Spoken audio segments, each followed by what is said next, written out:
அவுதுபில்லாஹி மினஷ் ஷைத்தானிர் ரஜீம். பிஸ்மில்லாஹிர் ரஹ்மானிர் ரஹீம். அல்ஹம்துலில்லாஹி ரப்பில் ஆலமீன். அஸ்ஸலாத்து வஸ்ஸலாமு அலா ரசூலில் கரீம் வ அலா ஆலிஹி வஸஹ்பிஹி அஜ்மஈன்.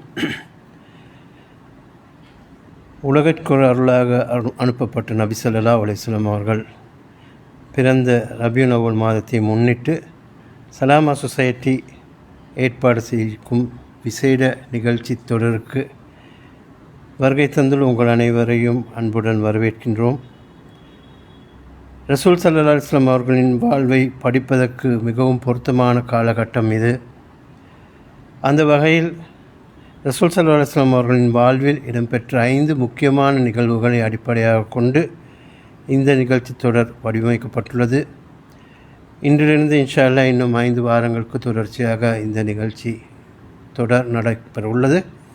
அதன் ஆரம்ப நிகழ்ச்சி ரசூல் ஸல்லல்லாஹு அலைஹி வஸல்லம் அவர்களின் ஹிஜ்ரத்துடன் தொடர்படுத்தி மதீனா ஹிஜ்ரத்தும் நபி ஸல்லல்லாஹு அலைஹி வஸல்லம் அவர்கள் மேற்கொண்ட பிரதான பணிகளும் என்ற தலைப்பில் இன்றைய உரை அமையப்பெற உள்ளது.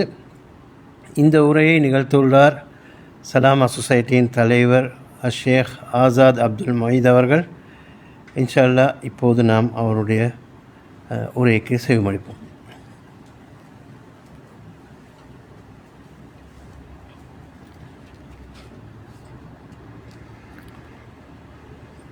பிஸ்மில்லாஹிர் ரஹ்மானிர் ரஹீம். அல்ஹம்துலில்லாஹி ரப்பில் ஆலமீன். அஸ்ஸலாத்து வஸ்ஸலாமு அலா சய்யிதில் முர்சலீன் முஹம்மதின் வ அலா ஆலிஹி வ அஸ்ஹாபிஹி வ மன் தபிஅஹும் பி இஹ்சானின் இலா யௌமித்தீன். அன்புக்குரிய சகோதரர்களே, நேயர்களே, சகோதரிகளே, அஸ்ஸலாமு அலைக்கும் வரஹ்மத்துல்லாஹி வபரகாத்துஹு.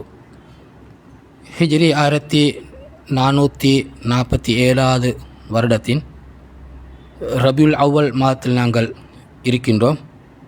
உலகிற்கு அருளாக அனுப்பப்பட்ட கண்மணி நாயகம் ஸல்லல்லாஹு அலைஹி வஸல்லம் அவர்களது பிறந்த இந்த மாதம் எல்லா வகையிலும் நினைவு கூறப்பட வேண்டிய ஒரு மாதம்.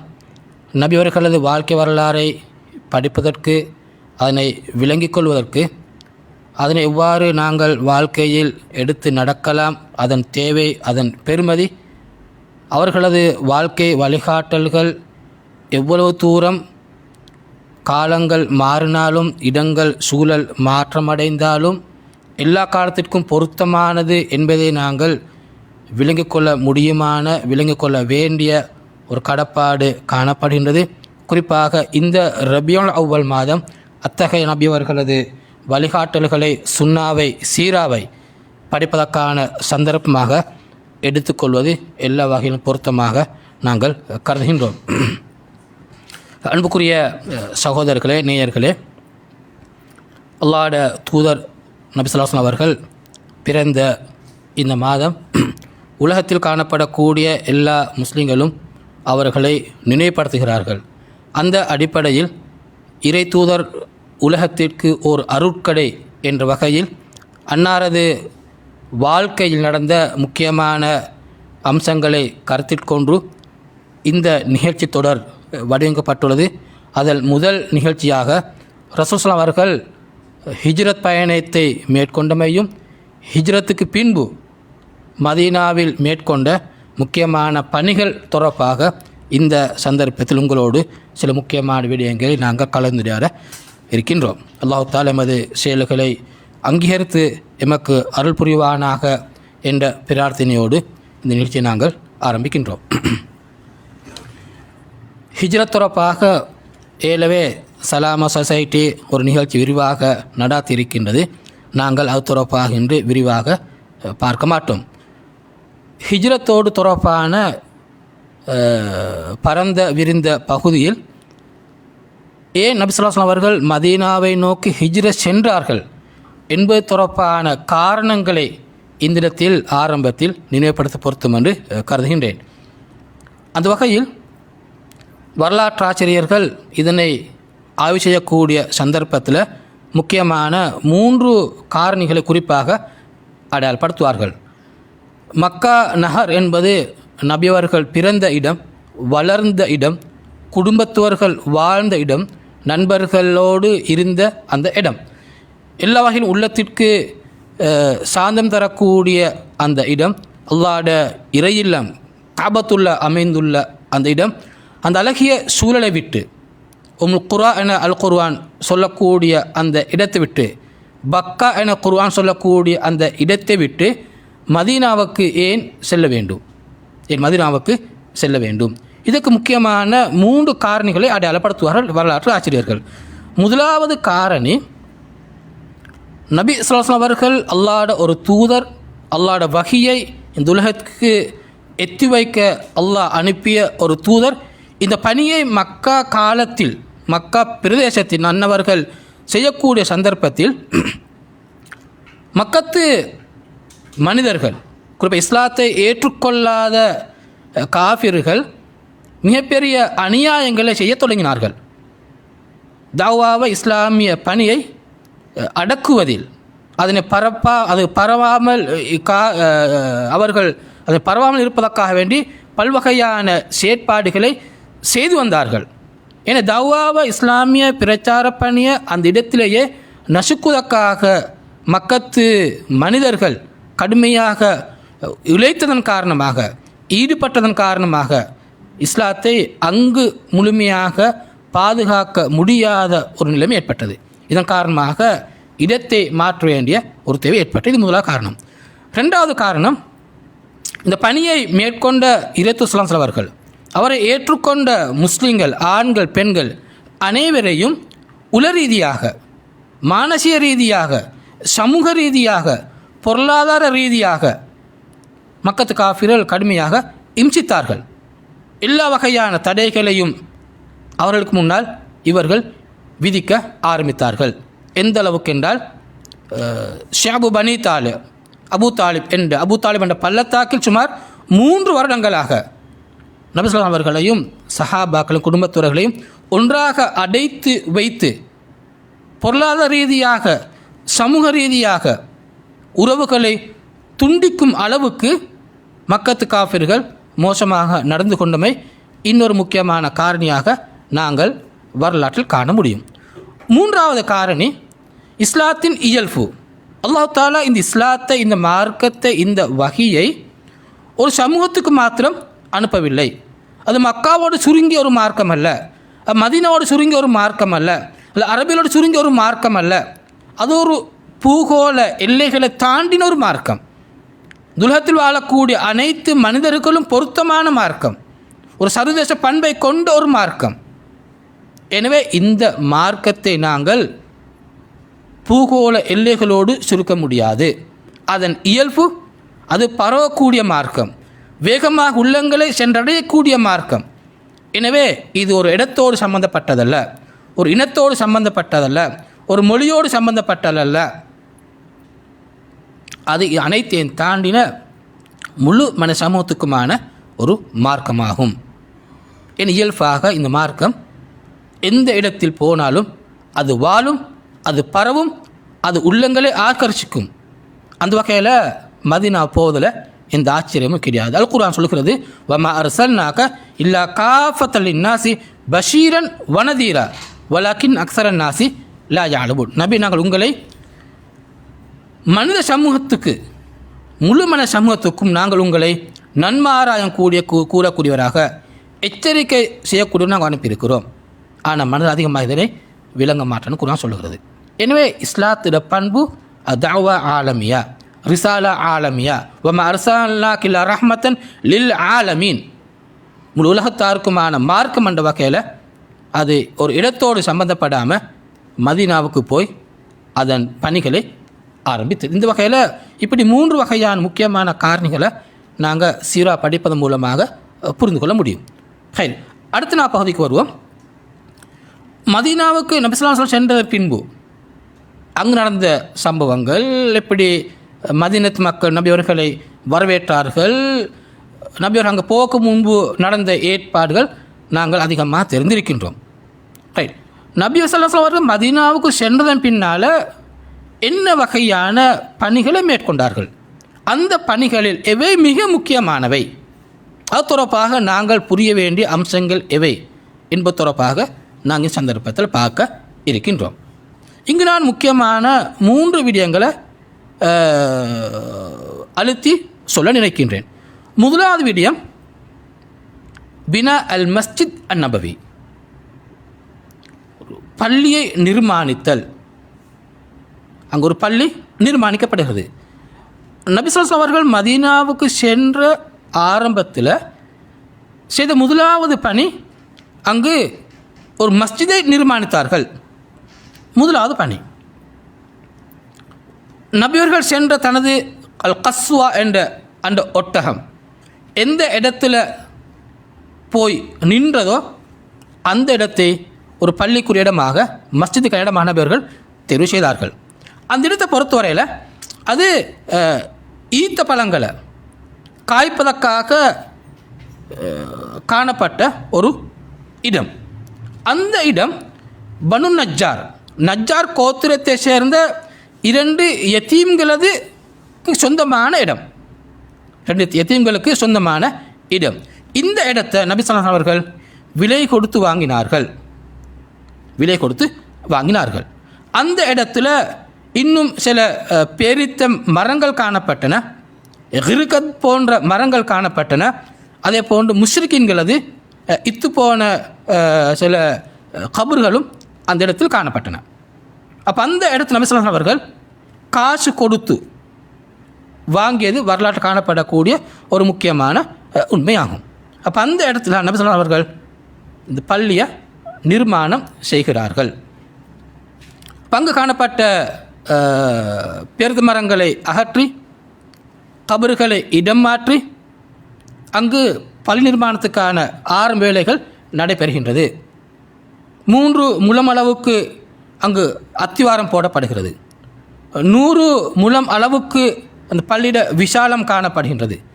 அதன் மதில்களை சிவர்களை செங்கற்களால் நபி ஸல்லல்லாஹு அலைஹி வஸல்லம் நிர்மாணிக்க ஆரம்பிக்கின்றார்கள். அதன் கூரை பகுதி பேரித்த மரத்தின் ஓலைகளால் அது கூரைகள் செய்யப்படுகின்றன.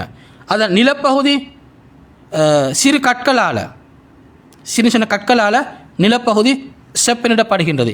இப்படியாக எளிமையான முறையில் அந்த பள்ளிவாசல் கட்டப்படுகிறது. சஹாபாக்களோடு சேர்ந்து நபி ஸல்லல்லாஹு அலைஹி அவர்களும் உழைத்து அந்த பள்ளியை நிர்மாணிக்கிறார்கள். இது ஹிஜ்ரத் ஆரம்பத்தில் நடக்கக்கூடிய ஒரு முக்கியமான பணி. இந்த பணியின் மூலமாக நாங்கள் என்ன புரிந்து கொள்ள வேண்டும்? நாங்கள் புரிந்து கொள்ளக்கூடிய முக்கியமான பாடங்கள் இவை. ரைட். முதலாவது விஷயம் பொருத்தமான இடத்தை தெரிவு செய்வது. அல்லாஹ்வுட மாளிகைக்கான இந்த இடம், மக்கள் சுஜூது செய்வதற்கான அந்த இடத்தை நபி ஸல்லல்லாஹு அலைஹி தெரிவு செய்கிறார்கள். அந்த இடத்தை தெரிவு செய்யக்கூடிய சந்தர்ப்பத்தில் அந்த இடம் 2 யத்தீம்களுக்கு சொந்தமானதாக காணப்பட்டது.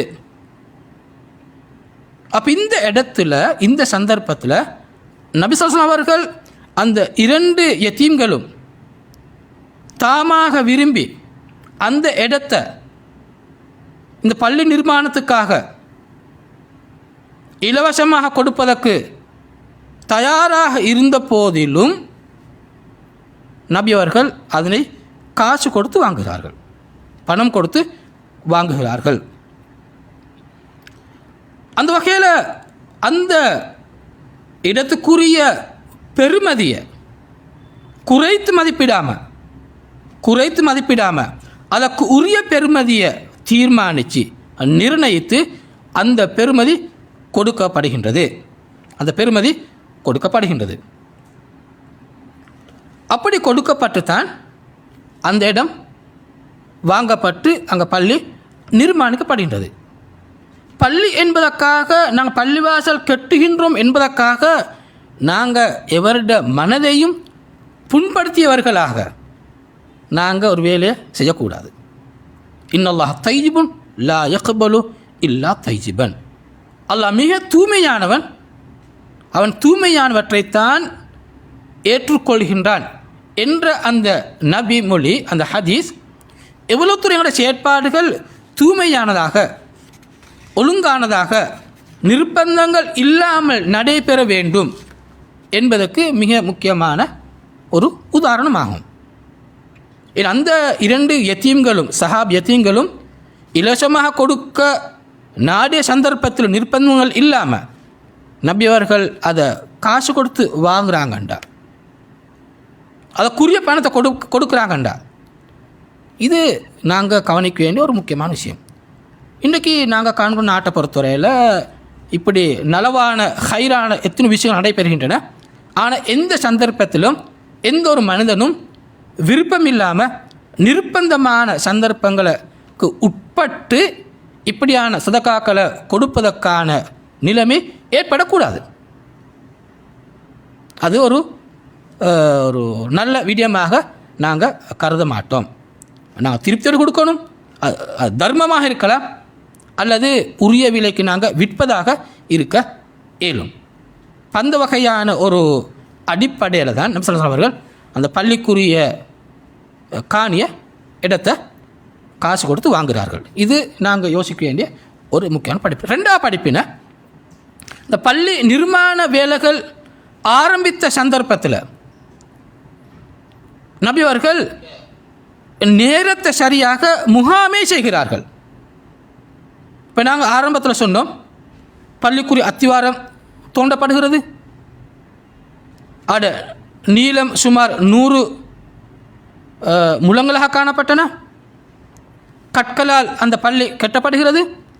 அப்போ நபி அவர்கள் என்ன செய்கிறாங்கண்டா, பள்ளிக்குரிய அத்திவாரத்தை போடக்கூடிய அதே சந்தர்ப்பத்தில்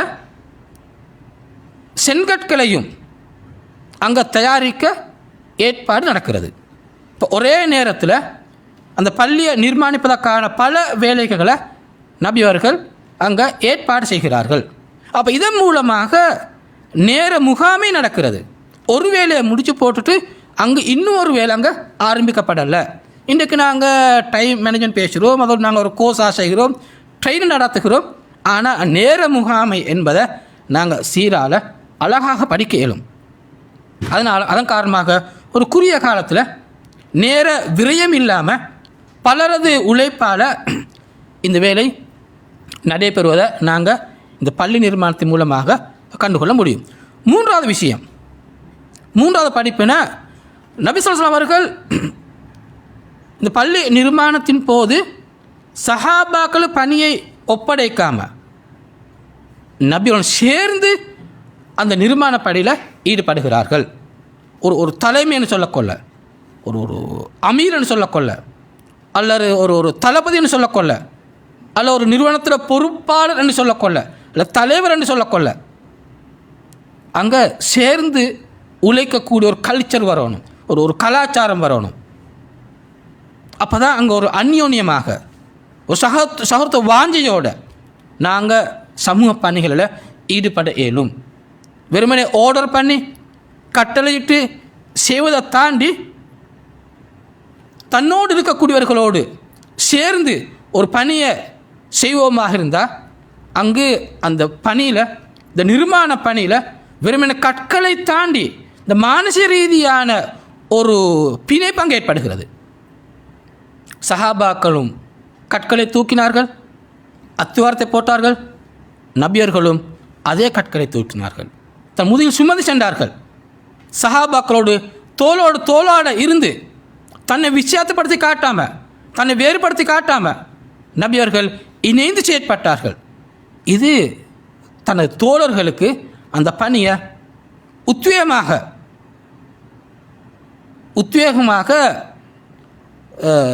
செய்து முடிப்பதற்கு மிகப்பெரிய ஒரு தூண்டு காரணியாக காணப்பட்டது. ஏன்னா நாங்கள் சமூக பணிகளை செய்யக்கொள்ள இப்படியான ஒரு முன்னுதாரணங்கள் வரக்கூடிய சந்தர்ப்பத்தில் நாங்கள் சமூகமாக இணைந்து இந்த பணிகளை நாங்கள் செய்ய இயலும். சூரா கஹஃப் சொல்லுற மாதிரி ஜுல்கர்னைன் எப்படி அந்த யஜூஜ் மஜூஜ் கூட்டத்தின் அநியாயத்திலிருந்து சமூகத்தை பாதுகாத்தாலும் குர்ஆன் சொல்லுது சூரா கஹஃப்ல. அப்போ அந்த மக்கள் சொன்னாங்க, நான் உங்களுக்கு கூலி தருகிறோம், நீங்கள் ஒரு அணையை போட்டு தாங்கன்னு சொல்லுறாங்க. அவர் என்ன சொன்னார், நீங்கள் கூலி தர தேவையில்ல, நீங்களும் என்னோடு சேர்ந்து இந்த பணியை செய்யுங்க. ஆத்தூனி ஜுபர் ஹதீத் என்று வசனங்கள் அப்படியே வருது. நீங்கள் எனக்கு இந்த இரும்பு பாலங்களை கோந்தாங்க, அது நான் அந்த மலைக்கு மேலே வைப்பேன், அப்போ நீங்கள் நெருப்பு ஓடுங்கன்னு சொல்லி அந்த இணைந்து வேலை செய்யக்கூடிய இந்த கலெக்டிவ் வேக் என்பதை நாங்கள் சீரால் இஸ்லாத்தில் நான் தாராளமாக கண்டுகொள்ள இயலும். அதன் மூலமாக குறுகிய காலத்தில் நாங்கள் எங்களோட பணிகளை நிவர்த்திக்க முடியும். எனவே தான் மட்டுமண்டில்லை, அல்ல நீங்கள் மட்டுமண்டில்லை, நாங்கள் அனைவரும் சேர்ந்து வேலை செய்யக்கூடிய அந்த கலாச்சாரத்தை நாங்கள் இதன் மூலமாக கண்டுகொள்ள முடியும். 4வது விஷயம், 4வது படிப்பினர் அந்த சூழலில் காணப்பட்ட மதீனா சூழலில் இந்த பள்ளியை நிர்மாணிக்கக்கூடிய சந்தர்ப்பத்தில் காணப்பட்ட இந்த பொருட்களை வைத்துத்தான் நபி அவர்கள் பள்ளியை நிர்மாணித்தார்கள். தமது சூழலில் தமக்கு என்னென்ன வாய்ப்புகள் காணப்படுகிற, எமக்கு என்னென்ன நாங்கள் பொருட்களை பௌதிக வசதியை பெற்றுக்கொள்ள முடியும், அவற்றை கருத்தில் கொண்டு நபி அவர்கள் அந்த பள்ளியை நிர்மாணித்தார்கள். அங்கே என்ன காணப்பட்ட ஈத்த மரங்கள் காணப்பட்ட, ஓலைகள் எடுத்தாங்க, கூரைக்கு பாவிச்சாங்க. அதை ஏன்னா அந்த மண்ணை பயன்படுத்தி செங்கற்களை உருவாக்கி அதை சிவர்களுக்கு பயன்படுத்தினாங்க. இப்படி அந்த சூழலில் காணப்பட்ட வசதி வாய்ப்புகளை வைத்து அந்த பள்ளி நிர்மாணம் மேற்கொள்ளப்படுகிறது. எனவே சமூகத்துக்கு மிகப்பெரிய சுமையாக மாறலை, மிகப்பெரிய ஒரு சுமையாக இது மாறலை. இன்றைக்கி நாங்கள் சமூகத்தில் காண்கிறோம் எத்தனையோ பல ப்ரொஜெக்டுகள் ஊர் மட்டங்களில் நடைபெற்று வருகின்றன. நல்ல நல்ல ப்ரொஜெக்ட், ஆனால் பல போது அது ஊர் மக்களுக்கு ஒரு சுமையாக மாறும். பிறருக்கு காட்டுவதற்காக செய்வதை விட தமது வசதிக்கேற்ப செய்யும் சந்தர்ப்பத்தில் எல்லாரோட ஒத்துழைப்பும் அங்கே கிடைக்கும், எல்லாரோட ஈடுபாடும் அங்கே வரும், எல்லாருக்கும் ஓனர்ஷிப் பிரிஞ்சு போகும். எனவே நல்ல ஒரு ஐக்கியமான சூழலை அங்கே நாங்கள் கண்டுகொள்ள இயலும். இல்லாட்டி பல போது நில ப்ரொஜெக்டுகள் நடந்து முடிஞ்சிருக்கும், ஆனால் அந்த நிர்வாகிகளோ அல்ல ஈடுபட்டவர்களோ கடன் சுமையோடு அவங்க காலத்தை கழிக்க வேண்டிய நிலையும் ஏற்பட்டு இருக்குது. அதனால் நாங்கள் பார்க்கணும் எங்களோட சூழலில் எங்களோட இயலுமைக்கு என்னென்ன விஷயங்கள் காணப்படுது, அதை நாங்கள் மையப்படுத்தி எங்களோட வேலை திட்டங்களை நாங்கள் செய்ய முடியுமா இருந்தால் அதுதான் எங்களுக்குரிய கடமை. வரக்கூடிய சமூகம் அவங்களோட காலத்துக்கேற்ப அதை டெவலப் பண்ணிக்கொள்ள முடியும். இது நாங்கள் ஹிஜ்ரத்தின் போது நபி அவர்கள் மேற்கொண்ட பள்ளி நிர்மாணம் என்ற விஷயத்தில் நாங்கள் காணக்கூடிய முக்கியமான சில விஷயங்கள். நான் இன்னொரு பதிவுக்கு நேரத்தை கருத்தில் கொண்டு 2வது விஷயம், நபி ஸல்லல்லாஹு அலைஹி வஸல்லம் மதீனாவுக்கு ஹிஜ்ரத் வந்ததன் பின்னால் அடுத்த கவனம் செலுத்தினாங்க, ஒரு ஒரு சந்தையை நிர்மாணிக்கணும், ஒரு சூக்னு சொல்கிறோம், ஒரு சந்தையை நிர்மாணிக்கணும். ரைட், முதலாவது பள்ளியை நிர்மாணித்தாங்க, 2வது ஒரு சந்தையை நிர்மாணிக்க ஆரம்பித்தாங்க. இஸ்லாத்தோட பணி, ஒரு முஸ்லீம்ட பணி, இந்த மார்க்கம் மக்களுக்கு போய் சேர வேண்டும், உள்ளங்களை அடைய வேண்டும், அதற்காக நாங்கள் உழைக்க வேண்டும் என்று சொல்கிறோம். ஏன் மதீனாவுக்கு அந்த மக்கா விட்டு அங்கே இஸ்லாத்தை எத்தியப்பதற்கான நல்ல சூழல் இல்லை, மதீனாவுக்கு வராங்க.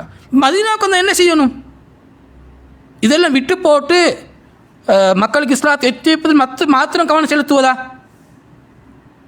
அப்படி நம்ம காணப்படலை. பந்தோயில் தான் இந்த சந்தை நிர்மாணம் இங்கு வருகிறது.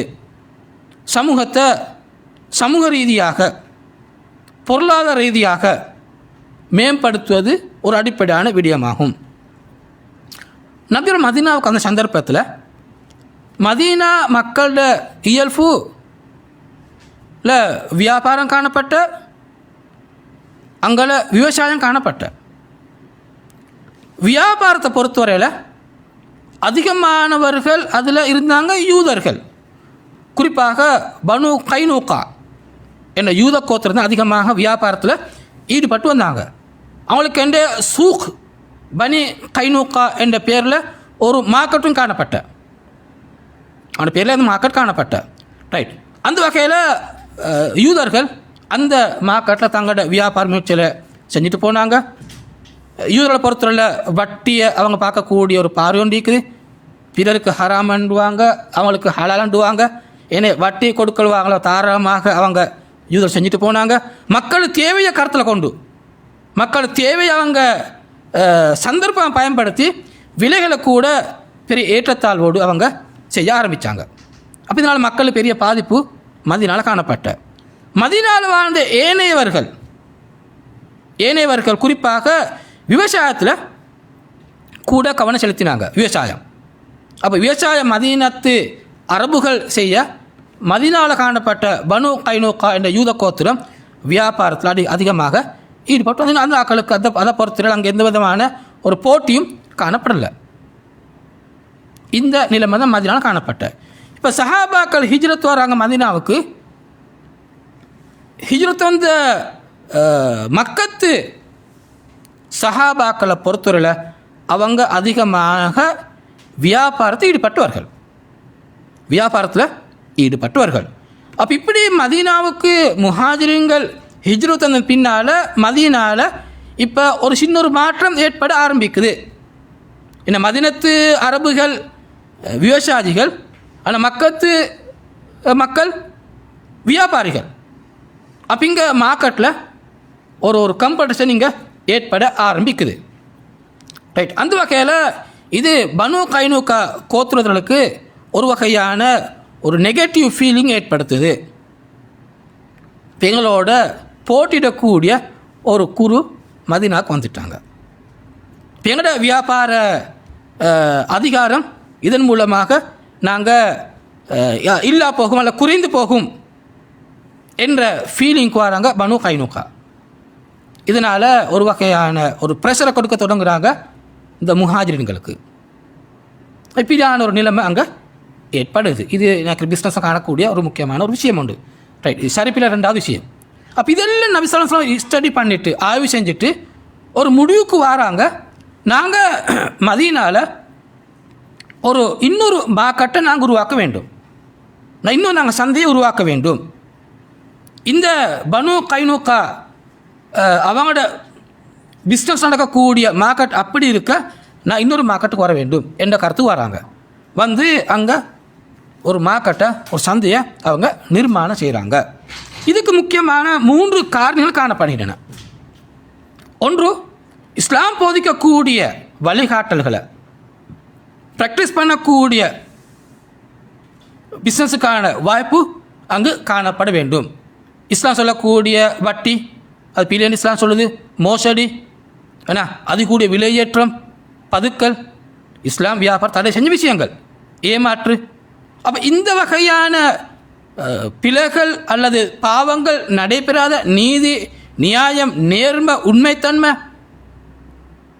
குரல்கள் சொல்லி காட்டக்கூடிய நேர்மை, இப்படியான இஸ்லாம் சொல்லக்கூடிய இந்த பெருமானங்கள் அடிப்படைகளை பின்பற்றக்கூடிய அதை வாழக்கூடிய ஒரு சந்தை இருக்க வேண்டும் என்பது ஒரு நோக்கம். ரெண்டாவது நோக்கம் மக்கத்து வியாபாரிகளுக்கும் தொழில் செய்வதற்கான வாய்ப்பை ஏற்படுத்தி கொடுக்க வேண்டும் என்பது ரெண்டாவது நோக்கம். மூன்றாவது, மதீனாவில் இப்போ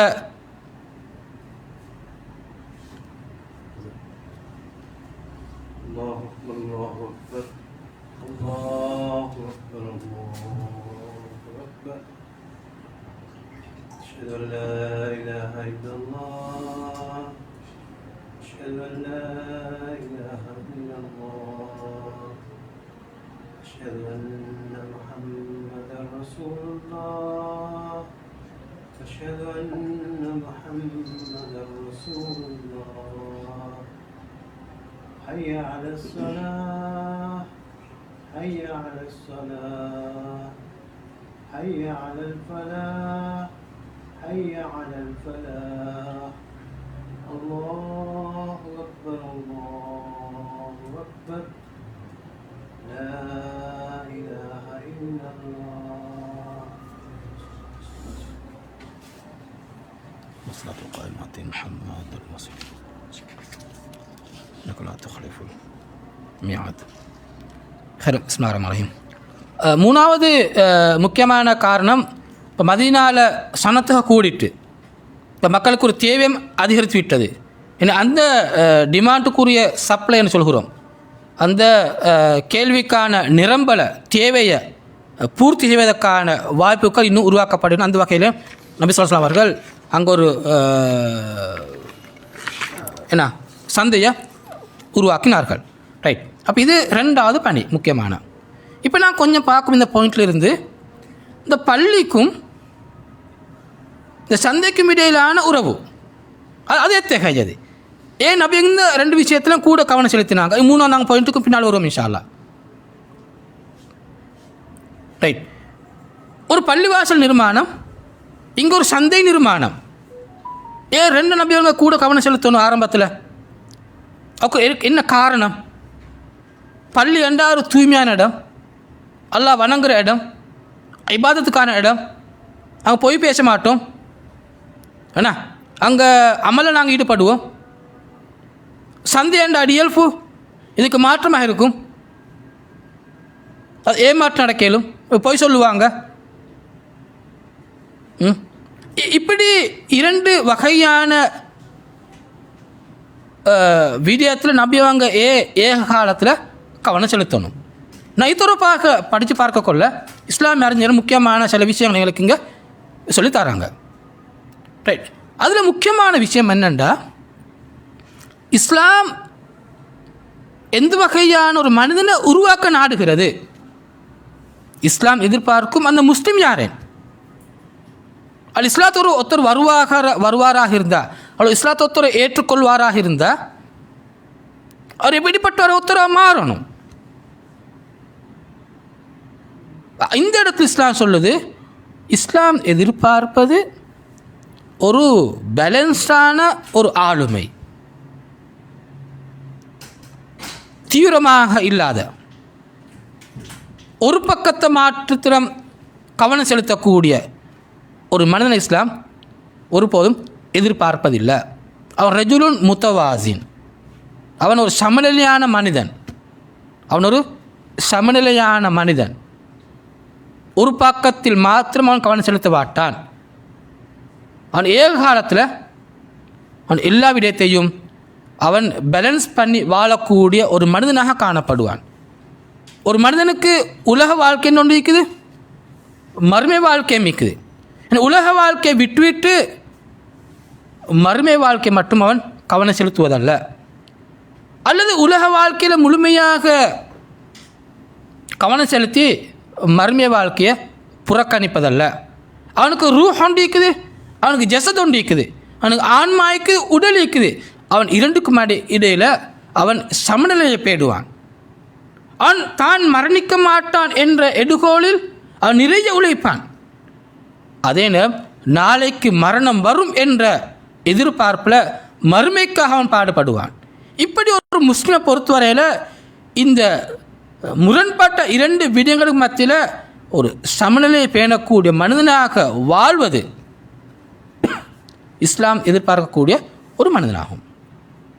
எனவே அவன் எவ்வாறு பள்ளியில் கவனம் செலுத்துகின்றானோ அதே போன்று அவன் தன் பொருளாதார வாழ்க்கையிலும் கவனம் செலுத்துவான்.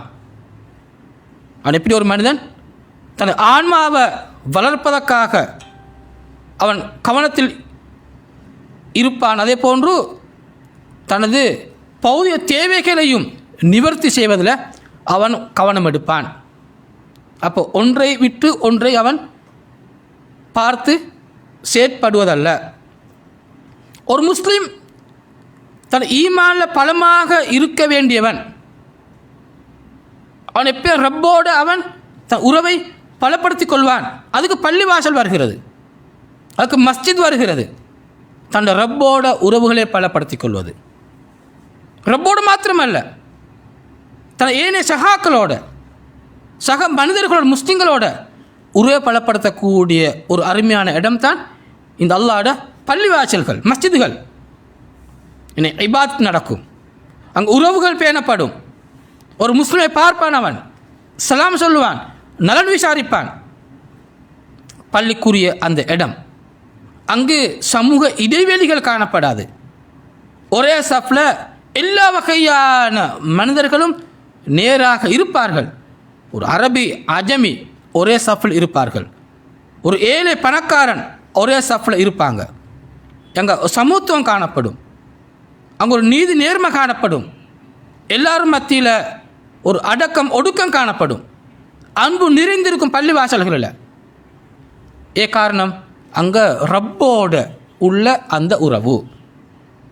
ஆனால் அந்த ஒரு படமாக காணப்படும் சந்தர்ப்பத்தில் ஒரு மனிதன் இன்னும் ஒரு மனிதனை அல்லாஹ்வுக்கா நேசிக்கக்கூடிய அந்த பண்பு அங்கு வளருது. இப்போ எங்களுக்கு தெரியும், நபியோட காலத்தில் சஹாபாக்களுக்கு ஒரு ஒரு ஒரு கஷ்டம் வந்து என்ன செய்வாங்க, பாங்க சொல்லுவாங்கண்ணா. அந்த கருத்தில் எல்லாரும் பள்ளி நோக்கித்தான் அழைப்பாங்க. பள்ளி என்பது அடியார்களை இணைக்கக்கூடிய அந்த இடம். எல்லார் நோக்கம் ரப்புட திருப்தியை பெற்றுக்கொள்வது. ஏன்னா பள்ளி என்ற அந்த இடம் இப்படியான ஒரு இடமாக மாறணும். ஆக்களை பிரிக்கிற இடம் அல்ல, ஆக்களை சேர்க்கிற இடம். தூரமாக்குற இடம் அல்ல, ஆக்களை கிட்டுவாக்குற இடம் தான் பள்ளிவாசல். அங்கே சமத்துவம் பேணப்படக்கூடிய இடம், ஏற்றத்தாழ்வுகள் இல்லாமல் போகக்கூடிய இடம் தான் இந்த பள்ளிவாசல், இறை இல்லங்கள். அப்படிப்பட்ட ஒரு மிகப்பெரிய ஒரு பணியை மஸ்ஜிதுகள் மேற்கொள்ள வேண்டும். அப்போ ஒரு பக்கத்தில் பள்ளி என்பது இப்படியான ஒரு மிகப்பெரிய ஒரு ரோலை ப்ளே பண்ணுது. மஸ்ஜித் நபவியாக இருக்கையிலும், அந்த காலத்தில் நான் பேசக்கூடிய பள்ளியாக இருக்கையிலும் ஏன் பள்ளிவாசல்களாக அவை காணப்பட முடியும். சந்தையண்டா என்ன என்ன மார்க்கெட்டண்டா, அது ஒரு மனிதனை சுயமாக சொந்த காலில் வாழ வைப்பதற்கான இடம். பொருளாதாரம் என்பது, உழைப்பு என்பது ஒரு மனிதனை தனது சொந்த காலில் வாழ வைப்பதற்கான இடம்தான் இந்த பஜார், இந்த சந்தைகள், இந்த வியாபார ஒழுங்குகள். இன்னும் ஒரு மனிதனிடம் கையேந்தி வாழாதவனாக நாங்கள் மாறணும்.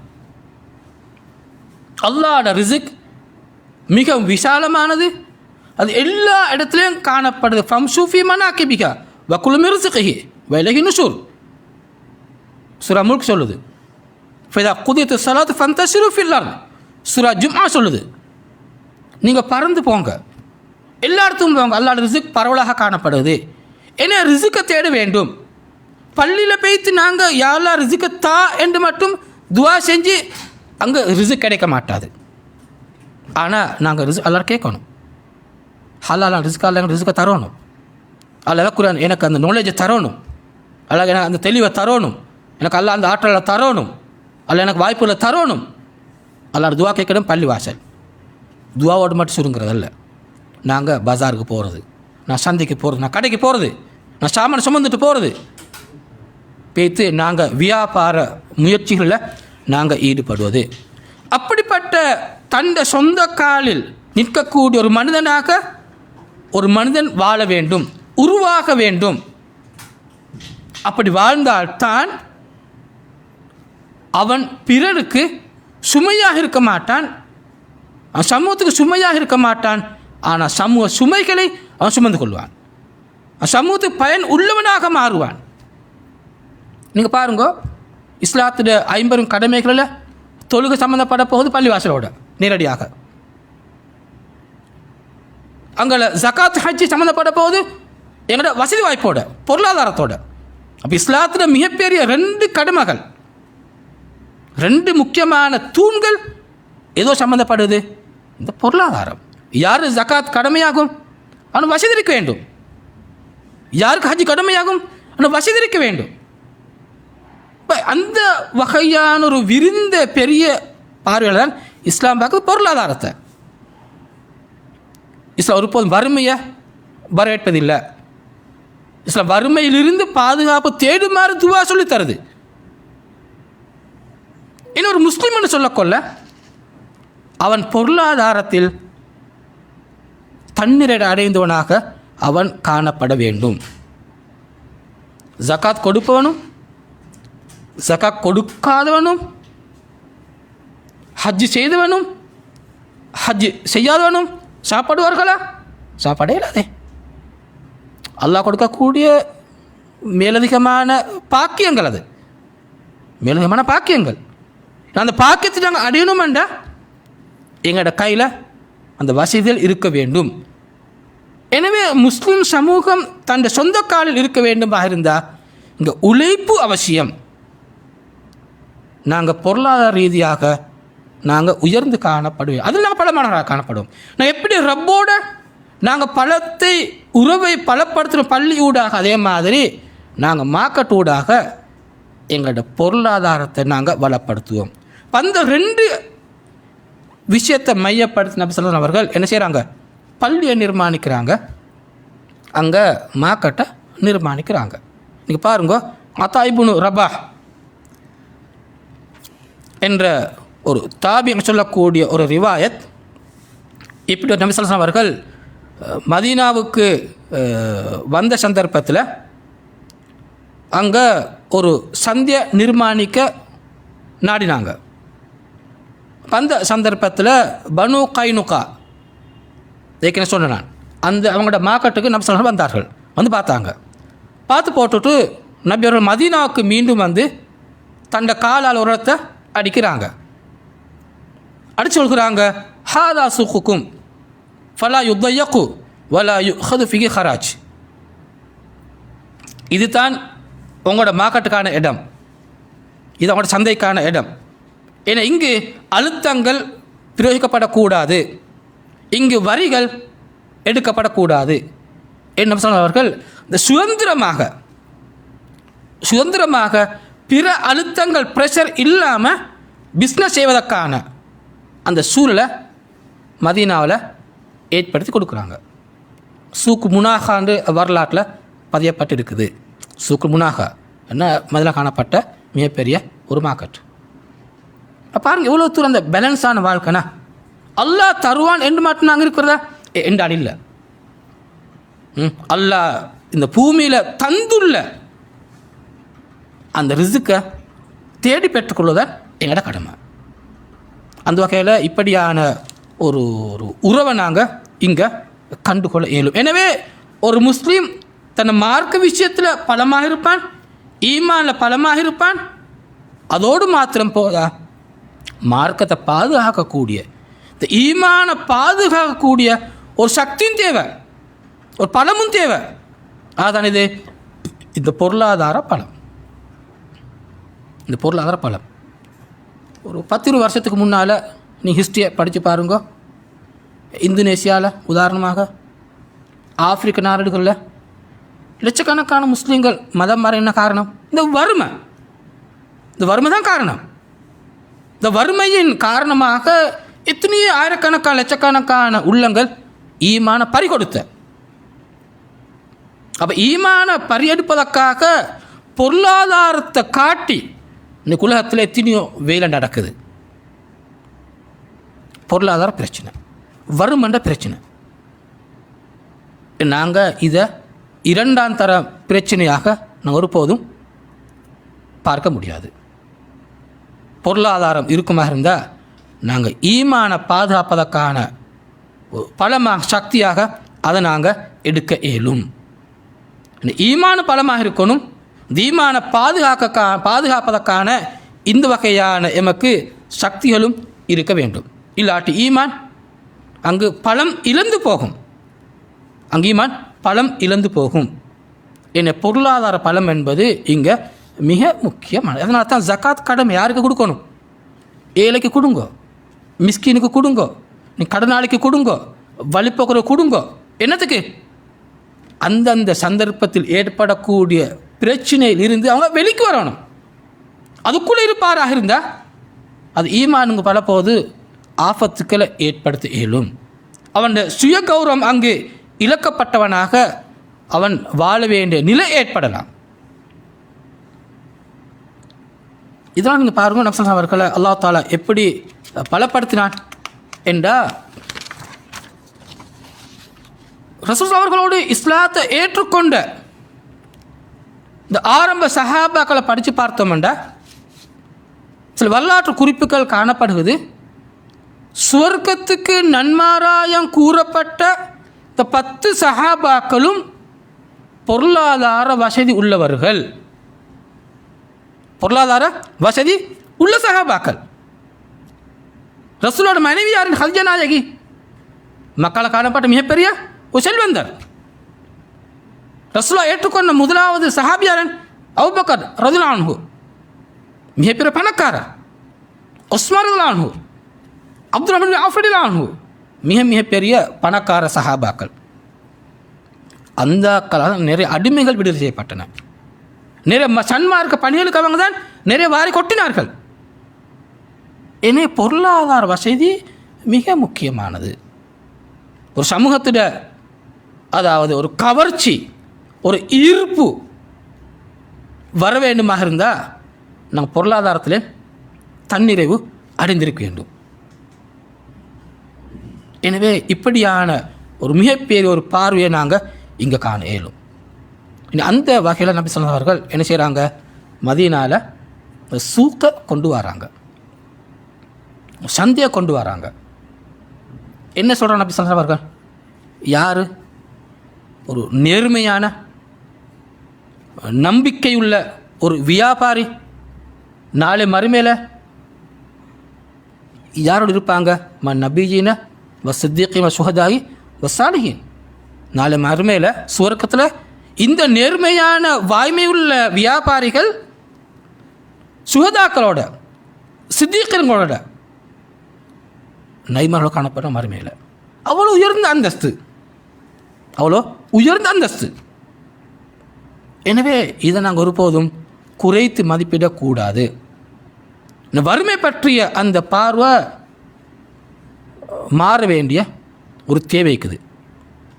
உங்களை சிந்தனைக்கான சொல்லிட்டு போகிற விஷயம் உண்டு. இந்த ஒரு ஹதீஸ் உண்டு. என்ன ஹதீஸ்? ஒரு சஹாபியை பற்றி, அப்துல் ரஹ்மான் இப்னு அவுஃப் ரலியல்லாஹு அன்ஹு பற்றி. மிகப்பெரிய பணக்காரனே வரும் என்ன, மிகப்பெரிய ஒரு செல்வந்த சஹாபி. அப்போ சில ஹதீஸ் வருது, அவர் நாளை மறுமையில் சுவர்க்கத்துக்கு தவண்டு போகிறான்னு ஹதீஸ் ஒன்று வருது. நீங்கள் யோசிச்சு பாருங்க, தேடி பாருங்க. நான் ஒரு சில பாயிண்ட்ஸ் தாரேன் ஷரப்பில் சொல்ல முன்னால். இந்த சஹாபி சுவர்க்கத்துக்கு தவண்டு போகணும். அப்போ இவருடைய காசு உழைத்தல் ஒரு பிரச்சனைக்குதா? அப்போ இஸ்லாம் செல்வத்தை உழைப்பதை இரண்டாம் தரமான ஒரு வேலையாக அமலாக பார்க்கிறதா? அல் இஸ்லாத்தில் அடிப்படையான கன்செப்ட் வறுமையை போதிப்பதா, இல்லை வறுமையை ஆதரிப்பதா, அல்ல வறுமை உள்ளவர்கள் வறுமையோடு இருக்க வேண்டும் என்று எதிர்பார்ப்பதா? யோசிச்சு பாருங்க.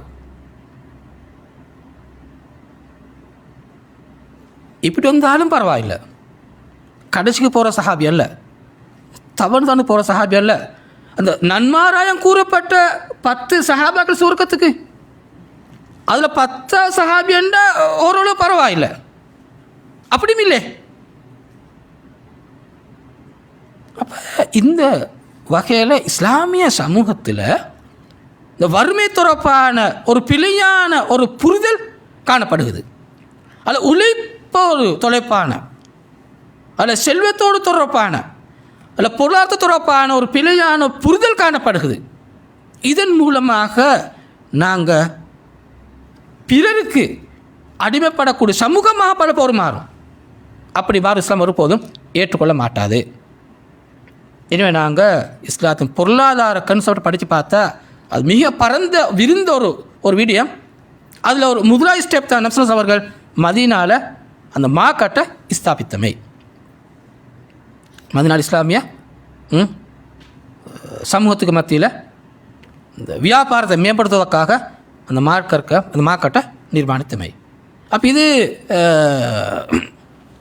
நபிகள் மேற்கொண்ட 2வது பிரதமான பணி. மூன்றாவது விஷயம், இந்த 2 விஷயங்களும் ஆரோக்கியமாக அழகாக நடக்கணும் என்ற சஹாபாக்கள் மத்தியில் நல்ல உறவுகளை ஏற்படுத்த வேண்டும். அப்போ அந்த நபி ஸல்லல்லாஹு அலைஹி அவர்கள் ஹிஜ்ரத் வந்த பின்னால் என்ன செஞ்சாங்கண்டா, முஹாஜிரீன்களை ஹிஜ்ரத் வந்த சஹாபாக்கள் மக்காவிலிருந்து மதீனாவுக்கு, அவர்களையும் மதீனாவில் வாழ்ந்த சஹாபாக்கள் அன்சாரிகளையும் என்ன செஞ்சாங்க, சேர்த்து வச்சாங்க, இணைத்துட்டாங்க. மக்கத்து சஹாபாக்கள் எல்லா உறவுகளை தங்களுடைய எல்லா சொத்துக்களையும் விட்டு இந்த மார்க்கத்தை பாதுகாப்பதற்காக மதீனாவுக்கு வந்தாங்க. எனவே இந்த இடத்துல ரசூலுல்லாஹி அவர்கள் என்ன செஞ்சாங்க? சகோதரத்து உறவை அங்கே ஏற்படுத்தி வச்சாங்க. சஹாபாக்கள் மத்தியில் ஒரு பிணைப்பை ஏற்படுத்தினாங்க. அங்கு ஒரு அந்யோன்யமான ஒரு ஒரு ஒரு ஒரு அற்புதமான உறவு அங்கு வளர ஆரம்பிக்குது. ஒரு முஸ்லீம் உம்மத்தண்டா, முஸ்லீம் சமூகமண்டா, நாங்கள் எப்படி ஒற்றுமையாக வாழணும், நாங்கள் எப்படி ஒற்றுமையாக இருக்கணும் என்பதற்கான அடித்தளம் அங்கே போடப்படுகிறது. உதாரணம் பாருங்க, இந்த ரிவாயத்தை, இது புகாரில் வரக்கூடிய ரிவாயத்தை உண்டு. அப்துல் ரஹ்மான் சொல்கிறார்கள், எந்த அளவுக்கு இந்த சகோதரத்து வாஞ்சை ஏற்படுத்தப்பட்டதென்ற அவர் சொல்கிறார்கள், நாங்கள் மதீனாவுக்கு வந்தோம். மதீனாவுக்கு வந்த பின்னால் நபி அவர்கள் என்னையும் சஅத் இப்னு ரபீயையும் ஒரு அன்சாரி சேர்த்து வச்சாங்க. நீங்கள் 2 பேரும் தான் இப்போ சேர்ந்து இருக்கக்கூடியவர்கள். அப்போ எனக்கு சஅத் சொல்லுகிறாரு, நான் அதிகமான செல்வத்தை உடையவன், எனக்கு நிறைய செல்வங்கள் இருக்குது, நான் உங்களுக்கு என் செல்வத்தில் அரைவாசியை பிரித்து தருகிறேன். இது புகாரில் வரக்கூடிய ரிவாயத்தா, என் செல்வத்தை உங்களுக்கு அரைவாசியை பிரித்து தரேன். எனக்கு 2 வைஃப் இருக்கிறாங்க, நீங்கள் அதில் பாரு உங்களுக்கு ஆக பொருத்தம் யாரை கருதுற, நீங்கள் அந்த வைஃப் என்னை சுட்டி காட்டுங்கோ, நான் தலாக் சொல்வேன், இதா முடிஞ்ச பிறகு நீங்கள் திருமணம் முடிச்சு கொள்ளுங்கோ என்று சஅத் இப்னு ரபி என்ற சஹாபி அப்துல் ரஹ்மான் பார்த்து சொல்லுகிறாங்க. இதை கேட்ட அப்துல் ரஹ்மான் சொல்கிறாரு, பாரக்கல்லாஹு லக்க ஃபி அஹ்லிக வ மாலிக், அல்லாஹ் தஆலா உங்களோட குடும்பத்தில் உங்களோட செல்வத்தில் அல்லாஹ் பரக்கத் செய்யட்டும். உண்மை எனக்கு அந்த தேவை ஒன்று உண்மையில் எனக்கு இல்லை, நீ எனக்கு சந்தையை காட்டு தாங்கோ, நீ எனக்கு சந்தையை காட்டு தாங்கோ, மாக்கட்டை காட்டு தாங்கோ. அப்போ சஅத் இப்னு ரபி மாக்கட்டை காட்டி கொடுத்தாரு, அதை நோக்கி இவர் போனார். இந்த சஹாபாக்கு மத்தியில் காணப்பட்ட இந்த இந்த இந்த பிணைப்பு ஏன்னா தேவை இருந்த போதிலும் கூட இவங்க அதை எடுத்துக்கொள்ளலை. ஏன்னா எடுத்துக்கொள்ளலை. அன்சாரிகள் தங்களோட கடமை உணர்ந்து எதையும் கொடுக்க ரெடியாக இருந்தாங்க.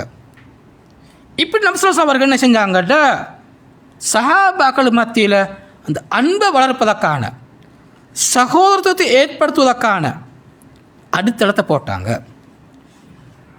இனி ஒருவர் தனக்கிட்ட எவ்வளோ இருந்தாலும் கொடுக்க ரெடி. சூரா ஹஷர் சொல்லுது இதை பற்றி. சூரா ஹஷர் சொல்லுது, யார் மதீனாவை தங்களது இடங்களாக எடுத்துக்கொண்டார்களோ எப்படி அவன் நடந்து கொண்டாங்க. யுஹிப்பூன மன் ஹாஜர இலைஹிம் வலா யஜிதூன ஃபீ சுதூரிஹிம் ஹாஜத்தின் மா ஊது வயுஸிரூன அலா அன்ஃபுஸிஹிம் வலோ கான பிஹிம் ஹஸாஸா வமன் யூக ஷுஹ்ஹ நஃப்ஸிஹி ஃபஉலாயிக ஹுமுல் முஃப்லிஹூன். அந்த முஹாஜிரீன்களை அன்சாரிகள் தங்களை விட மேலாக மதித்து நேசித்தார்கள். தமக்கு தேவைகள் இருந்த போதிலும் அன்சாரிகள் முஹாஜிரீன்களை முற்படுத்தினார்கள் என்று குர்ஆன் சொல்லுது. ஏன்னா யார் தந்த உள்ளத்தில் காணப்படக்கூடிய இந்த கஞ்சத்தனத்தை விட்டும் பாதுகாப்பு பெறுகிறாரோ அவங்க வெற்றி பெறுவான சூரத்து அல் ஹஷ்ர் சொல்லுது.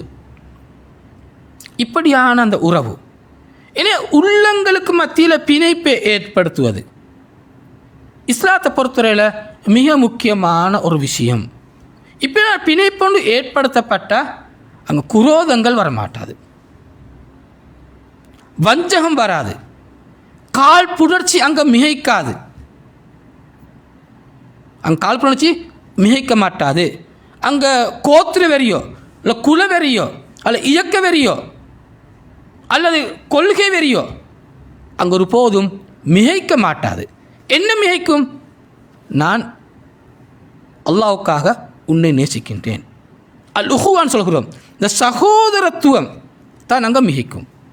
ஒரு நல்ல விஷயத்துக்காக அல்லாஹ் விரும்பக்கூடிய ஒன்றுக்காக நான் ஒருவரை நேசிக்கின்றேன். ஏன் நேசிக்கிறேன்? அல்லாஹ் அந்த பண்பை விரும்புகின்றான்.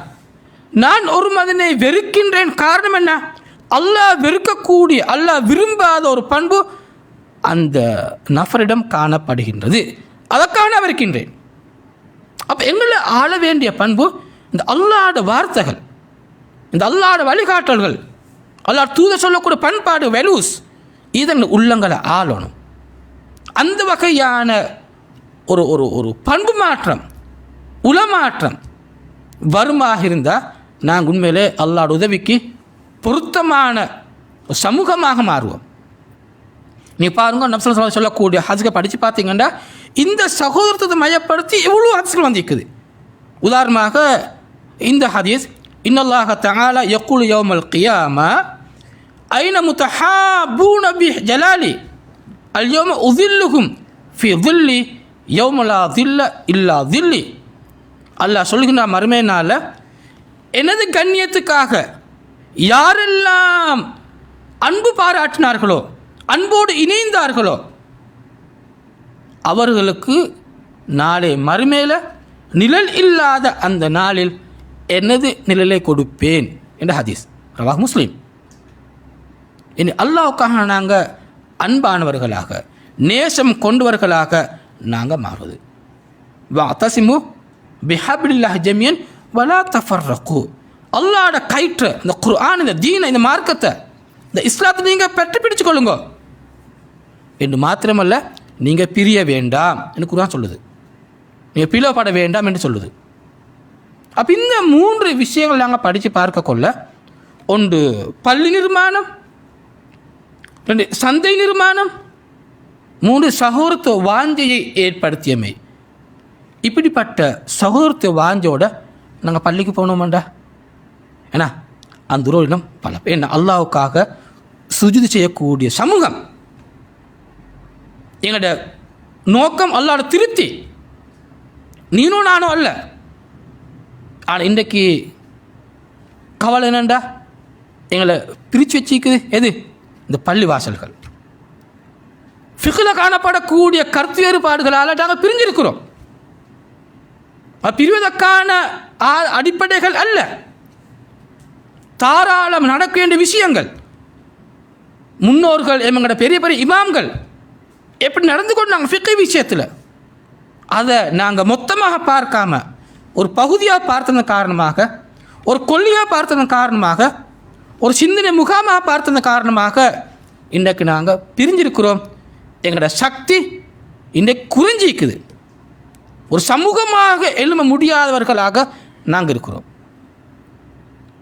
எனவே இந்த ரபியுல் அவ்வல் மாதத்தில் நபி ஸல்லல்லாஹு அலைஹி வஸல்லம் அவர்கள் எங்களுக்கு சொல்லித்தரக்கூடிய செய்தி என்ன?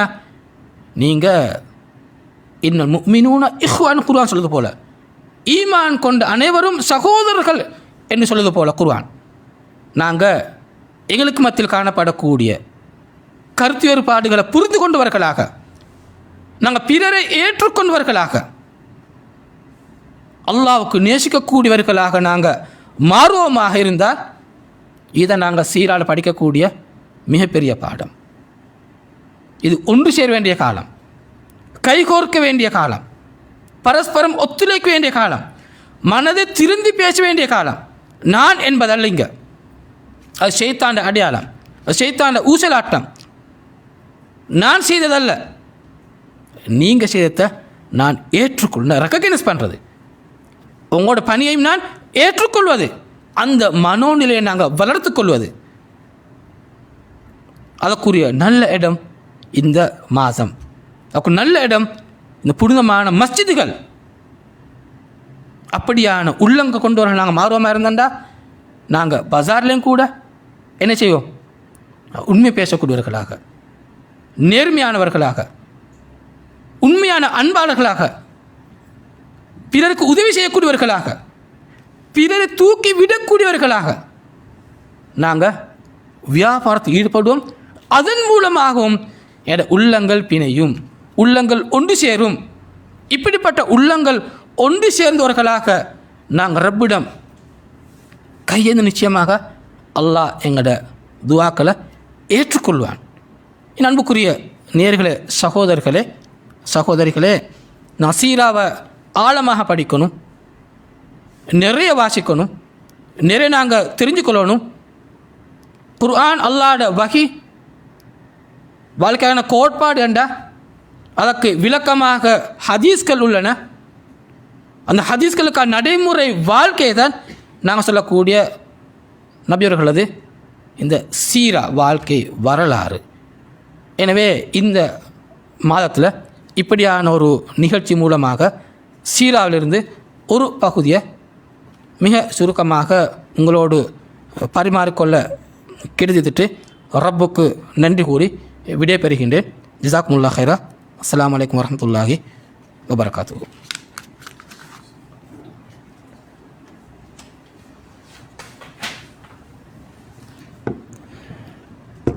اللهم صل على سيدنا محمد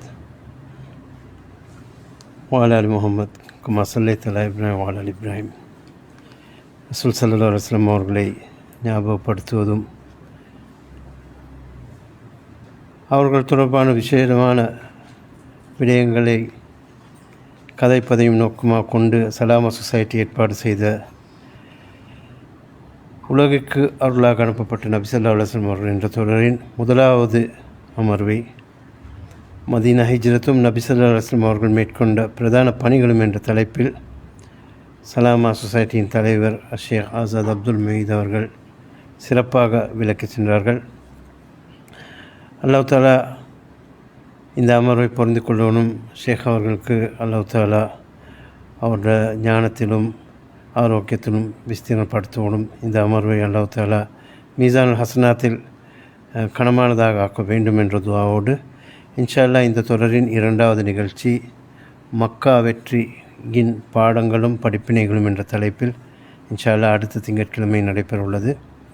அதிலும் அனைவரும் கலந்து கொண்டு பயன்பெறுமாறு உங்களை விழித்தவனாக இன்றைய நிகழ்ச்சியை முடித்துக் கொள்கிறோம். சுப்ஹானக்கல்லாஹும்ம வபிஹம்திக அஷ்ஹது அல்லா இலாஹா இல்லா அன்த அஸ்தக்ஃபிருக வ அத்தூபு இலைக். ஜஸாக்குமுல்லாஹ்.